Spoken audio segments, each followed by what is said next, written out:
Hi అండి. నేనైతే జంతికలు చేస్తున్నానండి. ఈ సంక్రాంతి స్పెషల్ అండి. చూడండి ఎంత కరకరలాడితే ఎంత చక్కగా వచ్చాయో.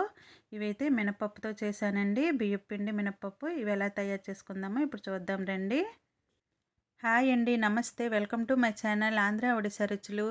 నేను ఇప్పుడు సంక్రాంతి స్పెషల్ అండి. నేను జంతికలు చేస్తున్నానండి. చూసారా, ఈ గ్లాస్తో అయితే నేను 4 గ్లాసులు బియ్యపు పిండి వేసుకుంటున్నాను.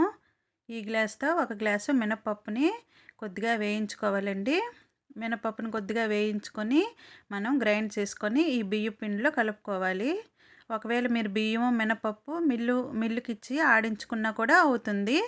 నాకైతే బియ్యం పిండి ఉంది కాబట్టి నేనైతే ఇలా చేసుకుంటున్నాను. పప్పు కొద్దిగా వేయించుకుంటే చాలండి, మరీ ఎర్రగా ఏం అవసరం లేదు. చూసారు కదా, ఇప్పుడు కొద్దిగా చల్లారింది. ఇప్పుడు మిక్సీ జార్లో వేసుకొని చక్కగా పౌడర్ చేసుకోవాలండి. చక్కగా పౌడర్ చేసుకొని ఇందులో వేసేసుకోవాలి. ఇప్పుడు జల్లించుకోవాలండి. చక్కగా మెత్తగా జల్లించుకుంటే మనకి ఇగో ఇలా మురుములు వస్తాయి. మళ్ళీ ఇది ఇంకొకసారి మిక్సీ వేసుకొని మళ్ళీ జల్లించుకుంటే ఫైన్గా చక్కగా వస్తుంది. ఇప్పుడు ఈ మిగిలింది పారేయాలి మనం. ఇప్పుడు చూసారు కదా, ఈ మిశ్రమం శుభ్రంగా చక్కగా కలుపుకోవాలండి మనం. ఇప్పుడు కాసింత వాము తీసుకోవాలి. వాముని నేను చేత్తో అయితే శుభ్రంగా నలిపి వేసాను. నలిపి వేసుకుంటే మనకి ఫ్లేవర్ అనేది చాలా బాగుంటుంది. కారం అయితే మీరు చూసుకొని మీకు ఎంత కారం తింటారో కారం ఉప్పు వేసుకోండి. కారం ఉప్పు వేసుకొని మనం ఇదంతా శుభ్రంగా కలుపుకోవాలండి. ఈ కారం ఉప్పు ఈ బియ్యం పిండి మొత్తం మనం కలిసేటట్లు చక్కగా కలుపుకోవాలి. ఈ సంక్రాంతికి అయితే నేనైతే జంతికలు చేస్తున్నానండి. పిల్లలు వస్తారనేసి చాలా చాలా టేస్ట్గా ఉంటాయండి ఈ మినప జంతికలు. చాలామంది చాలా రకాలుగా అయితే చేసుకుంటారు. ఇప్పుడు చూసారా, ఆయిల్ని కొద్దిగా మనం వేడి చేసుకొని ఇందులో వేసుకోవాలి. ఆయిల్ వేసుకున్నాక మనం ఒక స్పూన్తో అయితే కలుపుకోవాలండి. వేడిగా ఉంటుంది కాబట్టి ఆయిల్ ఇలా కొద్దిగా కలిపిన తర్వాత మనం తర్వాత మళ్ళీ చేత్తోని చక్కగా కలుపుకోవచ్చు. చాలామంది చాలా రకాలుగా జంతికలు అనేవి చేసుకుంటారండి. నేనైతే ఎప్పుడైనా ఇలా మినపప్పు జంతికలే చేసుకుంటానండి. ఇవి చాలా బాగుంటాయండి. మరి ఎక్కువ కరకరలాడకుండా క్రిస్పీగా మనకి తినడానికి చాలా బాగుంటాయి, రుచిగా ఉంటాయండి. నూనె కూడా ఏమి ఎక్కువగా పేల్చదు, మనకి చాలా చక్కగా ఉంటాయి. చూసారు కదా, ఆయిల్ వేసాక మనకి ఇలా వస్తుందన్నమాట.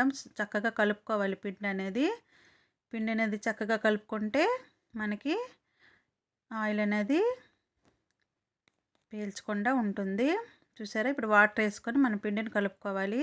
మనం ఈ పిండిని కొద్దిగా మనం టేస్ట్ చేసి చూసుకోవాలండి, ఉప్పు కారం సరిపోయిందో లేదో.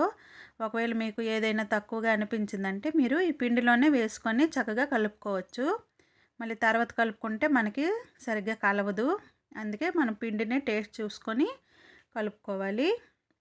ఇప్పుడు చూసారు కదా, ఈ ముద్దనైతే రెడీ అయిపోయింది. ఇలా కలుపుకుంటే చాలండి. చూసావా, ఇలా వేలుతోనగానే ఇలా చక్కగా వెళ్తుంది. మరీ గట్టిగా చేసినా కూడా మనకి జంతికలు ఒత్తేటప్పుడు చెయ్యి అయితే నొప్పి వేస్తుందండి. ఇలా ఇప్పుడు జంతికలు వేసే దాంట్లో మనం కొద్దిగా ఆయిల్ రాసుకోవాలండి. గొట్టంలోని కొద్దిగా ఆయిల్ రాసుకున్నాక మనం ఇందులో ఈ జంతికల పిండిని అయితే పెట్టేసి ఒత్తుకోవాలి. నేనైతే ఇలా తడి క్లాత్ ఒకటి వేసుకున్నానండి. తడి క్లాత్ మీద సగం అయితే ఇలా చేసుకున్నాను. ఇంకా కాసిన్ని వేరే అయితే చేసుకున్నాను. చూసారు కదా, ఇలా తడి క్లాత్. ఇప్పుడు కాస్త పిండి తీసుకొని మనం ఈ గొట్టంలో పెట్టేసి ఇప్పుడు ఒత్తుకోవాలి. చూసారు కదా, నేనైతే ఒత్తడం అయితే చూపించలేకపోయానండి. ఒక చేతితో ఫోన్ పట్టుకున్నాను. ఇలా క్లాత్ మీద అయితే నేను సగం అయితే వేసుకున్నాను. ఇప్పుడు ఆయిల్ హీట్ ఎక్కిందో లేదో చూసుకోవాలి. హీట్ ఎక్కిందండి. ఇప్పుడు మనం ఒక్కొక్కటిగా తీసుకొని జంతికల్ని ఇలా వేసుకోవాలి. ఇలా వేసుకున్నప్పుడు మనకి ఎక్కువగా నొరగ వస్తుందండి. నొరగంతా మనకి ఆగిపోతే మనకి ఈ జంతికలు అనేవి వేగినట్టు అనమాట. కాస్త సిమ్లో పెట్టుకొని అయితే జంతికలు వేయించుకోవాలి, హైలో పెట్టకూడదు. ఫ్లేమ్ని ఇలా రెండు వైపులా వేయించుకొని మనం జంతికల్ని తీసుకోవాలి. మీరు కూడా ఇలాగే ఈ సంక్రాంతికి ఇలాగే జంతికలు చేసి చూడండి, చాలా చాలా టేస్ట్గా ఉంటాయి. మినపప్పు జంతికలు అయితే చాలా బాగుంటాయండి, తినడానికి టేస్ట్గా ఉంటాయి. రుచిగా ఉంటాయండి.